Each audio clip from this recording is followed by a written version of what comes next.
Olá, considerações sobre o vídeo do balanço de 5 metros nos dois eixos.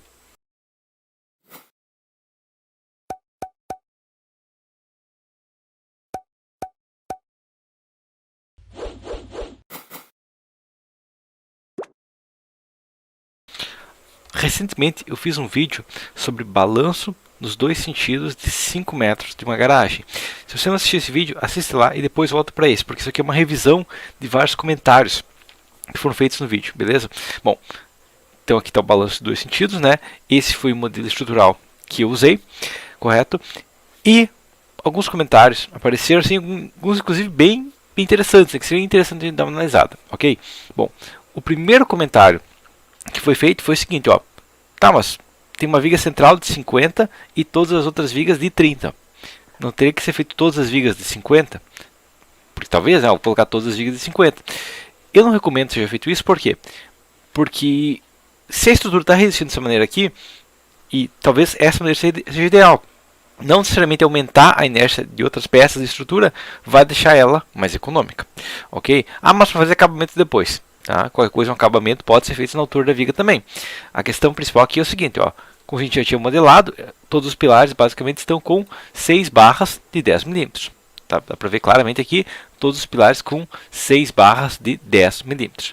O que aconteceria se a gente rodasse essa estrutura novamente, agora com vigas de 50 de altura? Então, vou aumentar essa viga para 50 de altura. Será que vai economizar um pouco na estrutura? Será que a estrutura vai ficar mais leve? Será que eu vou conseguir reduzir a ácido da estrutura? Tá? E durante esse meio tempo, inclusive, eu gravei outro vídeo sobre a armadilha de inércia, armadilha de rigidez, porque é basicamente o que está acontecendo aqui. Por que eu falo isso? Porque agora o nosso P3 foi para 8 barras de 10 milímetros. Mas ele deveria reduzir? Não, não deveria.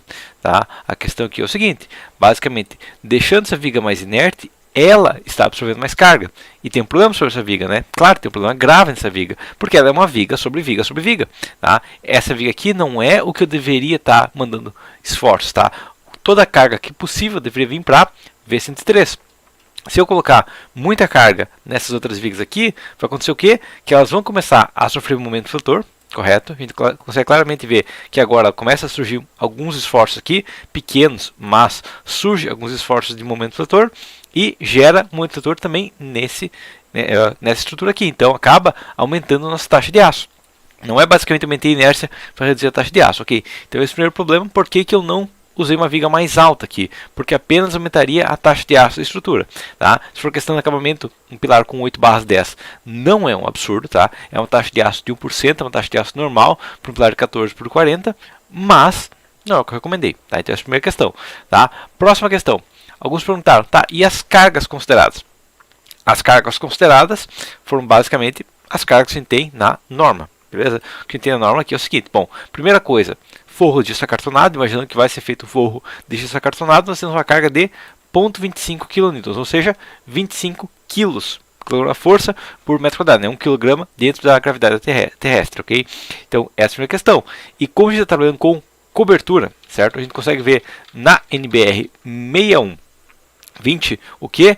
Que coberturas para acesso, manutenção e inspeção tem basicamente uma carga de 1 kN por metro quadrado, ou seja, apenas uma carga de 100 kg por metro, ok? Nós também temos a informação de que impermeabilizações com manta asfáltica tem uma densidade média de 18 kN por metro cúbico, ou isso seria equivalente ao quê?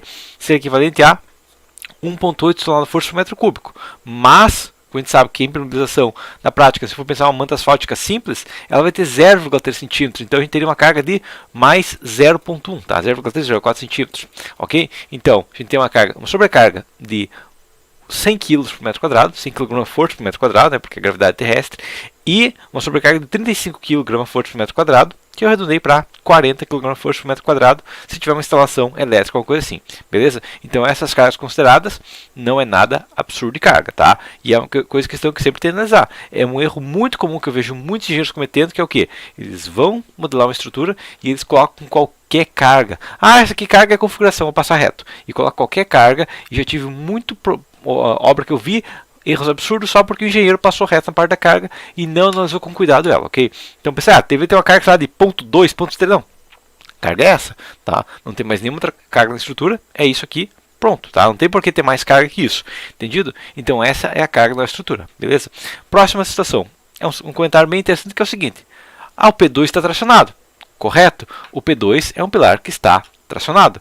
Nosso P2, se a gente for dar uma olhada aqui nas cargas, ele chega na hipótese crítica de menos 1,33 toneladas. O que muitos falam, não, vai dar muito aço, porque concreto não resiste tração. Isso é uma questão técnica que na verdade é um termo assim específico que, se não analisar exatamente o que a gente está falando, tá? Porque a gente fala concreto, mas nenhuma estrutura realmente é de concreto, tá? Se não analisar como a gente está falando a situação, dá uma interpretação errada. Por quê? Concreto resiste tração? Muito pouco. A gente não considera porque ele fissura muito rápido e não pode confiar nessa resistência à tração. Agora, você vê, é comum na sua região obras de concreto? Porque na minha região é muito raro, tá? Qualquer lugar do Brasil que eu vi, nunca vi obras, não sei, comum obras de concreto. Obra comum é obra de concreto armado, correto? A gente tem que lembrar, nós não trabalhamos com concreto, nós trabalhamos com concreto armado, certo? Sabendo que nós trabalhamos com concreto armado, nós temos que lembrar que nós colocamos um vergalhão lá dentro desse concreto armado que resiste 5 toneladas de força por centímetro quadrado. Tá? Então, é um vergalhão que resiste uma tração absurda. Tá? Qual que é a taxa de aço mínima de um pilar? 4 barras de 10. Um pilar com 4 barras de 10, que tem uma área de aço equivalente a 3 centímetros quadrados aproximadamente, né? Pi centímetros quadrados na verdade, certo? Ele vai ter uma resistência à tração, claro, tem que descontar tudo com coeficiente de segurança e tudo mais, mas de 15 toneladas de força, certo? Com coeficiente de segurança, perda de seção e tudo mais do aço por corrosão que ele pode ter, aquele coeficiente de 1,15, vai ter quase 10 toneladas ainda. Então, se eu tenho um pilar e o problema dele é que ele está com 8 toneladas de tração, ele está na armadura mínima. Não é um problema. Não é que minha estrutura está tracionada. Com certeza, o concreto armado é feito para ter pontos tracionados. E nós colocamos um vergalhão muito forte, 5 toneladas por centímetro quadrado para absorver essa tração. Então não é porque o pilar está tracionado que a obra está com problema e essa obra vai estar com uma taxa de aço absurda. Não. Ele está tracionado. Beleza, ele ainda está fazendo o serviço dele, que é estabilizar a obra. Ele não absorve uma carga alta em si, né? Uma tonelada não é uma carga alta, mas ele ajuda na estabilização da obra, e mesmo que seja uma carga negativa, nesse caso é essencial. Tá? Um pilar com essa carga pequena, se fosse um projeto normal, muitas vezes poderia ser estudado e ser eliminado. Mas nesse caso, não. Nesse caso ele tem uma função estrutural clara na estrutura. Tá, e a fundação dessa peça também não é nada absurdo, porque uma tonelada, se for uma estaca, é muito fácil ancorar uma tonelada. E se for uma sapata, desde que a sapata tenha pelo menos 1 tonelada, ela também ancora essa estrutura. Se eu aterrar a sapata, mais fácil ainda, nem precisa de 1 tonelada. Ok? Então, não é porque uma peça está tracionada que ela está falhando. Entendido? Bom, próxima situação que a gente tem. Tá? Um outro comentário que foi feito, né, que é um problema que a gente teve aqui, é o seguinte, ó, nós temos uma laje, mas é uma laje de 20 mais 5. Por que é uma laje de 20 mais 5? O motivo é muito simples. Eu tenho um vão chegando em balanço a quase 4 metros, tá? Então não estou falando de um balanço pequeno, estou falando de um balanço considerável. E, consequentemente, tendo um balanço considerável, eu tenho que ter uma laje adequada para isso, correto? Mas a gente podia fazer um X. É uma outra possibilidade? Sim, é uma outra possibilidade. Então, que alguns ouvintes comentaram, alguns que assistiram comentaram, falaram, faz um X ali, tá? E eu fiz uma hipótese também no X, tá? A hipótese do X dá uma vantagem considerável na estrutura. Qual a vantagem da hipótese do X? Basicamente, fazendo um X, eu posso armar minha laje reta, tá? Então eu posso, sabendo que minhas linhas da flexão são na diagonal dessa obra, eu armo as vigas na diagonal e armo minha laje em linha reta. É uma possibilidade. E nessa hipótese aqui, como o maior balanço que tem agora é só aquele 1 metro, né? A única hipótese crítica aqui seria realmente um metro de balanço, que na verdade está suportado pela viga, então não chega a ser um balanço. E, consequentemente, essa estrutura aqui, eu posso armar ela com uma laje de 8 mais 4 tranquilamente. Ok? Então, se eu tivesse uma obra onde realmente eu não teria a possibilidade de fazer uma estrutura com uma laje mais alta, se eu tivesse, tem que fazer uma laje de 8 mais 4, isso aqui seria uma possibilidade bem interessante. Os pilares ficaram a mesma coisa? Não. Teve diferenças nos resultados. Por exemplo, o nosso P3, da mesma maneira, porque eu tenho peso total maior, também ficou com 8 barras de 10. Tá? Não é uma taxa de aço absurda, é normal. Tá? 8 barras de 10, tranquilo. Se eu pudesse diminuir ele, e lembrando do vídeo de armadilha de rigidez, eu reduziria essa taxa de aço. Então não é problema nenhum fazer a estrutura dessa maneira, entendido? Então, fazer o X funciona, certo? A próxima questão que a gente teve aqui também foi o seguinte, tá? A carga não deveria ser maior porque a gente tem um balanço? Mais ou menos, tá? Por quê? Porque nós temos a NBR 6120 e ela tem, agora, a nova NBR 6120, ela tem uma informação muito interessante, que é o quê? Porque a nova NBR 6120, ela veio com cargas adicionais para balanços, certo? A gente vê o que aqui, ó, em balcões, sacadas, varandas e terraços, certo? Residencial, comercial e com acesso público, nós temos uma carga bem maior. Então, a gente sabe que uma sala, uma cozinha, um quarto é 150 kg por metro quadrado. Se for uma sacada, é 250 kg por metro quadrado, justamente por ser uma peça crítica. Então, a gente tem essa carga a mais. Mas, residencial, comercial e acesso público. Nosso caso não é. Nosso caso é uma cobertura. E cobertura, nós não temos uma majoração de carga, ok? Cobertura permanece 100 kg por metro quadrado, tá? Antes era tudo 50, agora a nova norma é tudo 100, não importa se é dentro ou fora de um balanço. Tá? A norma 6118 também fala de uma majoração de balanço. Realmente, a NBR 6118 também fala aqui, ó, que para elementos estruturais esbeltos críticos para a segurança, como pilares e lajes em balanço, nós temos uma majoração. Quando? Quando ela tem uma espessura inferior a 19 centímetros. No nosso caso, nós temos uma espessura da laje original de 20 mais 5, ou seja, uma espessura de 25 centímetros. Então, aqui não é crítico esse caso. Eu não vou ter que aplicar a coeficiente de majoração. Se eu estivesse colocando uma laje 8 mais 4, ela teria espessura de 12, certo? Espessura de 12 geraria uma necessidade de majoração de 35% adicional. No nosso caso, trabalhando com uma laje alta, a gente elimina esse efeito também. Entendido? Certo? Então essa é outra questão que no nosso caso nós não precisamos considerar por trabalhar com uma laje muito alta. Tá? O próximo comentário, na verdade, o principal, foi assim, você fala muito rápido. Infelizmente isso aí é a realidade. Eu tento falar mais lento, mas é um pouco complicado. Ok? Muita informação para passar. Tá? Próxima situação. O que, na verdade, assim, é um conceito que é um conceito base de resistência dos materiais que, se a gente for analisar por alguns segundos a situação, não faz o menor sentido. Tá? Que é uma coisa que vários engenheiros falaram também, que é o seguinte: laje treliçada não vence negativo. Tá? É um mito, tipo, que realmente ele não tem lógica nenhuma falar que laje treliçada não vence negativo. Por quê? Porque uma laje treliçada é uma laje nervurada. Não, uma laje treliçada é laje de pobre. Não, laje treliçada é só uma laje nervurada. Ok? Ela é uma laje nervurada de uma maneira extremamente simples que é usada em muitas obras. Ok? Não quer dizer que é uma laje fraca por causa disso, é uma laje ruim por causa disso, uma laje podre, uma laje de baixo status social. Ok? É uma laje treliçada, é uma laje nervurada. Ela é uma laje com nervuras. Ah, mas a nervura tem pouco concreto embaixo. Realmente, uma nervura tem pouco concreto embaixo. Agora, questão básica de resistência dos materiais. Vamos pegar isso aqui, fórmulas que qualquer engenheiro deveria sair da faculdade sabendo. Tá? Fórmulas básicas. Primeira coisa, a inércia de uma estrutura é a área multiplicado pela distância ao quadrado. Tá? Então, inércia de estrutura é a área vezes distância ao quadrado. Tá? Ah, se for uma peça retangular, é base vezes altura ao cubo. Sim. Base vezes altura é a área, distância, e daí altura ao quadrado é nossa outra questão. Então, é o nosso D.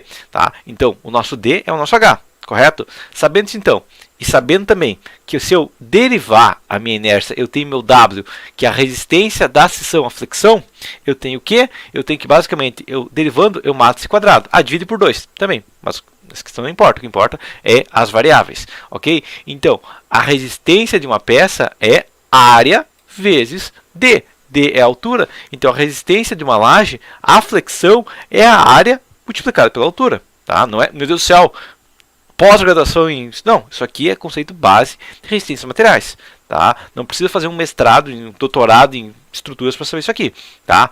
A resistência de uma seção é a área vezes a altura na flexão. Ok? E daí a pergunta óbvia que você vai fazer é: o que tem mais inércia? O que tem mais altura? Tá? Uma laje treliçada ou uma laje maciça? Com certeza uma laje treliçada, uma laje nervurada, por ela ter nervuras, ela é feita mais alta. Com certeza isso aqui. Sabendo que ela é feita mais alta, a única lógica que a gente teria aqui seria o seguinte: a nossa laje nervurada é fraca porque ela gasta pouco concreto, porque ela tem uma pouca área menor. Tá? Mas aí a questão é, basicamente eu posso aumentar a minha área, nada impede eu fazer uma laje treliçada alta, ok? Da mesma maneira, então, a gente sabe o quê? Que uma laje nervurada, por ter uma altura maior, ela vai resistir maior à flexão com a mesma área de concreto. Ou seja, se eu quero uma estrutura leve, é muito mais eficiente trabalhar com uma nervura do que com uma laje maciça. Tá? Se eu quero vencer um vão, eu vou trabalhar com uma viga alta e não uma viga chata. Uma viga alta é o quê? É uma nervura. Uma viga chata é o quê? É uma laje maciça. Uma laje maciça ela é equivalente a uma nervura. Já uma laje nervurada é equivalente a uma viga alta. Tá? Ela tem mais altura, ok, ela tem menos região de compressão na base, correto? Mas o que importa é a altura, principalmente.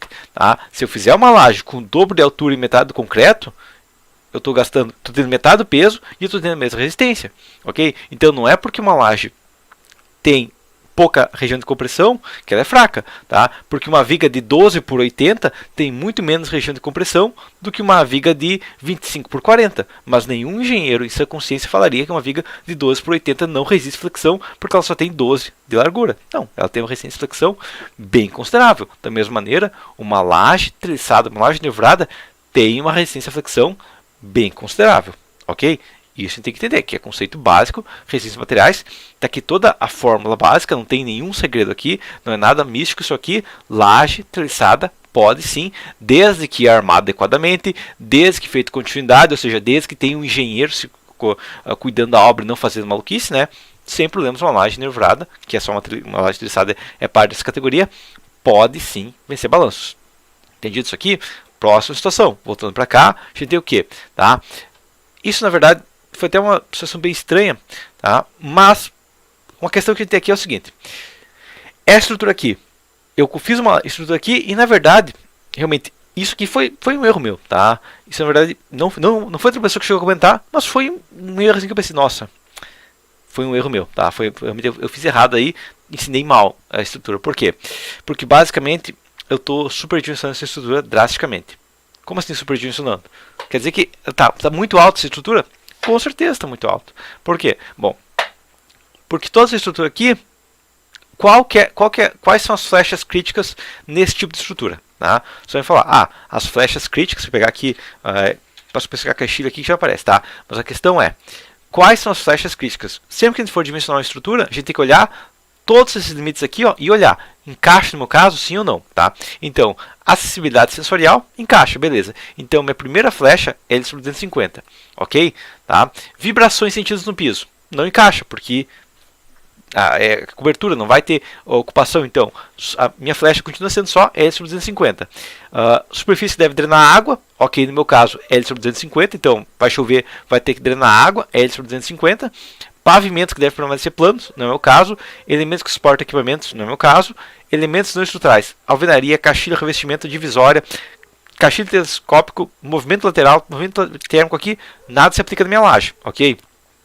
Movimento horizontal, não se aplica. Revestimento, eu tenho a manta asfáltica, mas não é o caso, certo? Porque ela é flexível, ok? Revestimento pendurados, também não é o meu. Pode ser, talvez o forro, mas é menos ainda, é L sobre 175, então pode deformar mais ainda. Ponto rolante no meu caso, certo? E afastamento, se for uma laje, basicamente ela está quase toda no momento fator positivo, também não é o meu caso. Sabendo isso então, o que eu tenho aqui? Que a minha única regra que eu tenho que seguir é L sobre 250, tá? Então, eu segui isso aqui? Sim, eu segui, tá? Mas a questão é, a norma permite que eu compense a flecha por contra-flecha. Tá? Então, isso é uma questão. E outra questão é que no balanço eu poderia colocar uma flecha menor ainda. Tá? Porque todos os elementos aqui, ó, tá? Quando a gente vai falar de balanços, a gente pode dobrar contra a flecha. Então, quando a gente vai pensar aqui, ó, quando se tratar de balanços, o vão equivalente deve ser o dobro. Ok? Então, eu pensei na minha laje aqui, voltando para a hipótese original, certo? Mas eu dimensionei a estrutura aqui toda, imaginando que essa laje aqui seria uma laje de 25. Tá? Poderia tranquilamente ser uma laje eu fiz uma laje de 25, mas poderia ser tranquilamente uma laje de 16 mais 4 aqui. Faz uma contraflecha e tudo mais, a sobrecarga nela é muito baixa, então não vai gerar problemas de momento fator negativo aqui. E tendo mais que 19, não é problema. E consequentemente, por ter um limite de flecha maior, eu poderia pegar essa V103 aqui, aplicar um contraflecha nela e reduzir a seção dela. Porque eu estou fazendo uma viga de 35 por 50, mas aqui poderia passar talvez uma viga de 25 por 40, tá? Poderia ter feito toda essa estrutura com vigas mais baixas ainda. Claro, geraria negativos maiores nos pilares e eu teria que armar um pouco mais esses pilares. Mas, se a limitação fosse, ao invés de 50, tivesse que fazer com 40, não seria um problema, tá? Porque eu tive o artifício de contra-flecha que não apliquei, correto? Então, assim, e uma última questão que perguntaram. Essa V103 está com muito aço? Com certeza ela está com muito aço, certo? Regra básica também, um outro vídeo que eu vou recomendar agora, tá? Fazer marketing meu aqui direto, tá? Mas a questão aqui é o seguinte, essa viga aqui, ó, ela tem, até colocar uma escala menor, porque é um momento flutuador muito alto, mas ela tem um momento flutuador aqui, ó, na ordem de 19,64 toneladas-força-metro, tá? Se não fosse a hipótese estar majorada, né? Se eu pegasse 19,64 e tirar o coeficiente de segurança, tá? Dividido por 1,4, certo? O momento flutuador real tem na ordem de 14 toneladas, certo? E aí, seguindo a regra do vídeo meu sobre a regra dos 40 centímetros, vezes 40 dividido por 50, eu tenho o quê? Que essa viga aqui vai precisar em torno de 11,2 centímetros quadrados. Ou seja, essa viga aqui para funcionar vai precisar de 6 barras de 16. Então, não é uma viga pouco carregada. É uma viga que vai ter que ter uma taxa de aço considerável. Tá? E isso também não deveria ser novidade para ninguém, mas a partir do momento que seu cliente fala eu quero vencer um vão com mais de 5 metros, ele está dando tchau para a viga com 2 barras de 8. Tá? Isso é a consequência lógica. Eu quero vencer um vão de 5 metros, ou um vão de 6 metros, um vão de 7 metros, aí o cliente fala, estou dando tchau para a barra de 8, estou dando tchau para a barra de 10, eu estou chamando para minha obra uma barrinha de 16 ou de 20. Tá? É isso que acontece normal de uma obra. Certo? Então, e claro, a outra questão aqui é o seguinte, sabendo que eu podia usar o artifício de contra-flecha, um outro artifício que eu poderia ter utilizado nessa estrutura é o seguinte, eu poderia jogar mais aço na viga, tá? Mas ela já está com 6 barras de 16, equivalente a 11,22, 6 barras de 16 dá 12. Então eu poderia jogar 6 barras de 16, ao invés de jogar 6, reduzindo lá para 40, né? Vezes 50 dividido por 40, eu podia jogar 7 barras de 16, mas eu podia fazer viga de 25 por 40 e jogar, ao invés disso, por exemplo, 5 barras de 25. Ah, vai dar muito aço, vai dar 25 centímetros quadrados, quando a gente precisa só de 14, correto? Mas se eu fizesse essa viga aqui com... Primeiro que eu reduziria o peso, né? Porque fazendo uma viga de 25 por 40 eu reduziria o peso. Mas se eu socasse umas barras de 25 milímetros nessa viga, aconteceria o quê? Eu conseguiria uma taxa de aço muito maior, que reduziria minha inércia, reduziria minha fissuração e, consequentemente, talvez eu consiga ter uma viga menor ainda. Ok? Ou uma flecha mais controlada ainda, certo? Então tudo isso aqui são fatores que a gente poderia ter até um pouco otimizado, mais apertado um pouco mais essa viga aí para fazer ela passar mesmo com uma altura menor, correto? Então, tem como mudar a estrutura? Sim, tem, tá? Não, claro, a concepção básica vai ser uma coisa similar a isso, tá? Poderia ter usado X? Sim, poderia, tá? Outras concepções, basicamente teria algum problema, né? Se eu fosse tentar qualquer outra concepção carregando essa viga aqui ou essa viga aqui, não funcionaria, tá?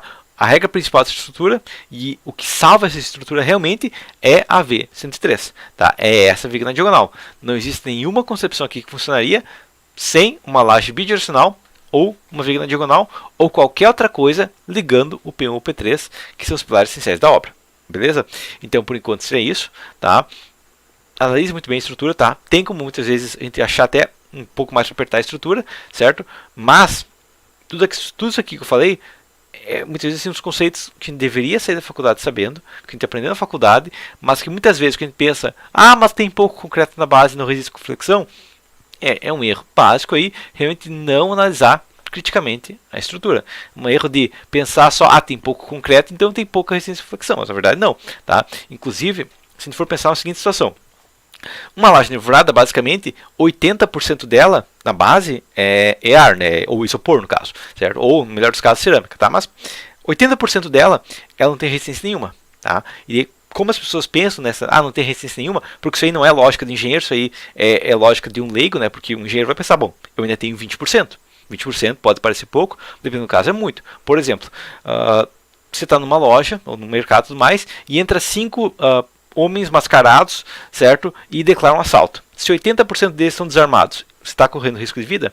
Se 80% deles estão desarmados, significa que tem um armado ainda. Pois é, se eu tenho uma laje e 80% dela não resiste compressão, eu ainda tenho 20% resistindo compressão, tá? E muitas vezes uma pessoa armada de 5 já é suficiente para matar muita gente.